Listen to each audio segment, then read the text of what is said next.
Um ex-funcionário do lobista Antônio Carlos Camilo Antunes, o careca do INSS, afirmou ao Metrópolis que o empresário costumava falar sobre a relação com Fábio Luiz Lula da Silva, o Lulinha, ao tratar com fornecedores e parceiros comerciais.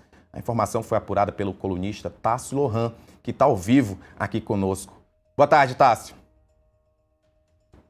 Boa tarde, Rafa. Tudo bem? Sempre um prazer estar aqui com você. Então, eu queria dar um contexto, primeiramente, sobre quem é esse personagem. A gente poupou de publicar o nome dele, justamente porque ele chegou a receber supostas ameaças do careca do INSS ali em meados de junho do ano passado, quando ele rompeu com o careca do INSS. Ele era esse funcionário tinha o careca como chefe, né? Os dois trabalhavam ali juntos numa empresa de cannabis.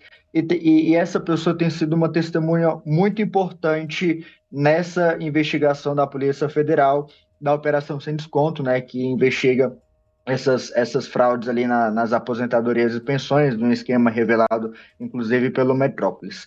Essa é a primeira entrevista que esse funcionário dá para a imprensa, e a gente teve a honra de publicar aqui no Metrópolis, está na manchete do Metrópolis, quem quiser ler a íntegra dessa conversa. Mas ele diz algumas coisas que são importantes. A primeira, ele descreve como é que era essa relação do careca do INSS com o Lulinha.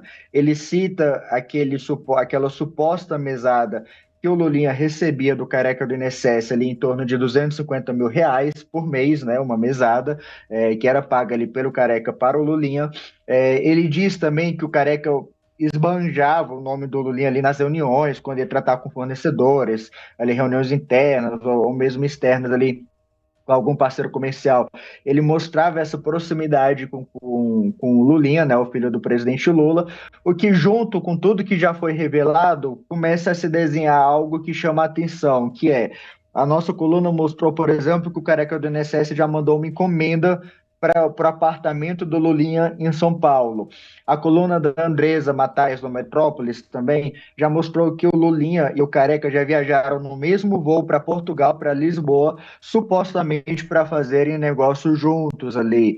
Então, isso tem se desenhado e, além disso, na última fase da Operação Sem Desconto, a Polícia Federal apontou que o careca do INSS estava pagando R$ 250 mil por mês a uma mulher chamada Roberta Luxinger, que não é nada mais, nada menos que uma das maiores amigas do Lulinha, muito amiga da esposa do Lulinha, de tirar foto junto, de fazerem tatuagem juntos. Então, e quando o careca do INSS fez um desses pagamentos, perguntaram para ele do que seria, e ele respondeu: é para o filho do rapaz.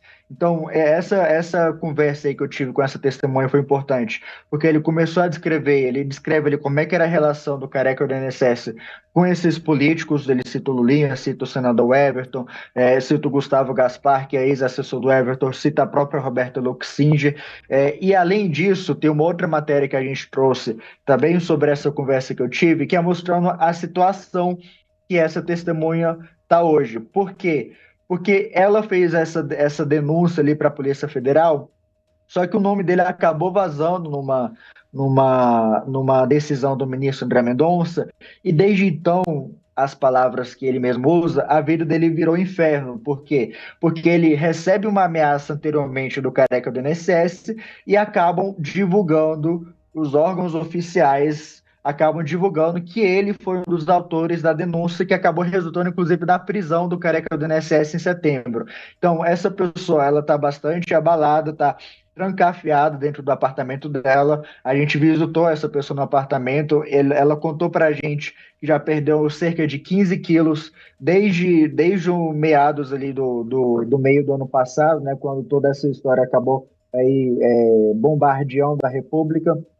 E já, inclusive, contou algo que até me chocou, contou um relato pessoal aqui. Ele me contou que essa pessoa já pensou em suicidar e só não fez isso porque ele é evangélico e porque ele tem uma filha. Então, ele tem pedido isso para a Polícia Federal, essa segurança que até então não tem ocorrido e que até então ele tem sentido falta justamente porque ele foi um dos principais das principais testemunhas ali desse inquérito que investiga a farra do INSS, Rafa. Como é que então me foi esse processo para que vocês chegassem até ele e convencessem ela a falar? Porque o que você relatou agora é muito grave, não é só uma questão de medo, é um medo que chega ao ponto de pensar em tirar a própria vida. Não é à toa que vocês também tiveram a decisão correta de publicar na íntegra. Se você entrar na matéria do Tássio, vai estar na íntegra toda a conversa que a coluna teve com essa testemunha. Então, como é que foi esse processo para conversar, para que ele falar e por que ele quis falar tudo nesse momento, né? Porque, como eu falei para vocês, na matéria está completo todo o relato. Perfeito, Rafa. Importante pergunta. Eu converso com essa pessoa há algum tempo e eu tento convencer ela há algum tempo sobre isso, né? E aí, quando ela decidiu dar entrevista ali na semana passada, ela, olha, realmente eu decidi, eu quero falar, tudo mais. Eu fiz a pergunta, mas por que você está decidindo fazer isso? Nessa mesma pergunta que você me fez. E ele falou, é porque eu não aguento mais e essa é a única saída que eu estou vendo dessa situação. Então vai justamente desse medo que ele está sentindo de não sair de casa, de ficar ali com medo de visitar a filha dele, tomar um tiro nas costas, que foi isso que ele relatou para mim. Ele disse que não aguenta mais e ele precisa fazer alguma coisa justamente para tentar solucionar tudo isso que tem acontecido. Ele não tem conseguido mais arranjar emprego justamente porque o nome dele acabou sendo envolvido ali com a farra do INSS. E aí ele também está tendo essas dificuldades financeiras, está devendo aluguel, está tendo que vender os bens que ele tinha. E além disso, isso o nosso leitor pode ver ali na íntegra do documento que ele enviou, né? Ele é um documento bastante extenso ali de 40 páginas, que ele enviou, e a gente quis preservar isso porque era uma das condições que ele estava pedindo para a gente publicar. Para a gente fazer essa entrevista. Esse documento ele cita ali uma briga com o Careca do INSS também que corre nos bastidores, envolvendo 2 carros, né? O Careca do INSS acusa ele de ter furtado esses carros, e ao mesmo tempo ele acusa o Careca do INSS de ter furtado esses mesmos carros, né? Então existe também uma briga ali por bens entre ele e o Careca do INSS que tem ali é, feito com que ele fique trancafiado ali dentro de casa e não queira mais sair de casa e tem dificuldade, inclusive, para ver a própria família e os próprios amigos.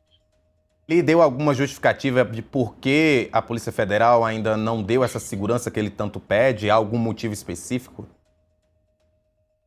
Então, a Polícia Federal já sugeriu para ele, já ofereceu para ele um programa de proteção à testemunha, que é um programa que existe, mas que nesse caso, né, a gente vê isso em filmes, né? A pessoa muda de nome, ela se muda de lugar, ela meio que ganha uma identidade nova, né, em relação a isso.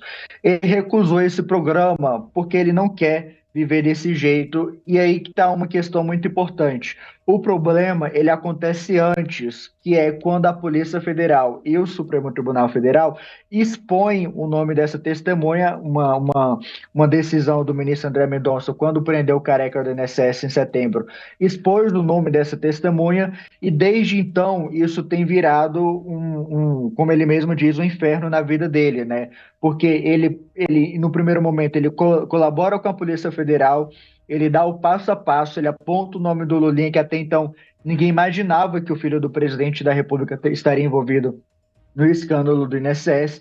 Ele cita todos esses personagens aí que tem atuado junto ao Careca do INSS, o senador Everton, Gustavo Gaspar, Roberto Luxinger. Ele aponta para a Polícia Federal quem são essas pessoas e como que a Polícia Federal pode ir atrás dessas pessoas, mas ao mesmo tempo a Polícia Federal acaba expondo indevidamente e o Supremo Tribunal Federal o nome dessa pessoa, e aí acaba gerando essa situação que a gente chegou até hoje.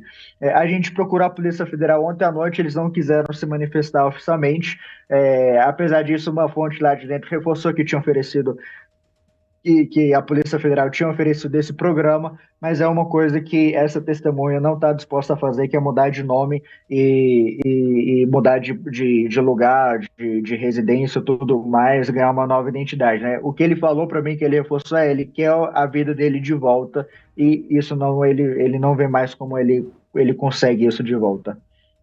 Tássio, muito obrigado pela tua participação aqui no Contexto. Como eu falei, a matéria completa está no metrópolis.com, na coluna Tássio Lohan, inclusive com o arquivo completo dessa conversa, de tudo envolvendo essa denúncia. Muito obrigado novamente.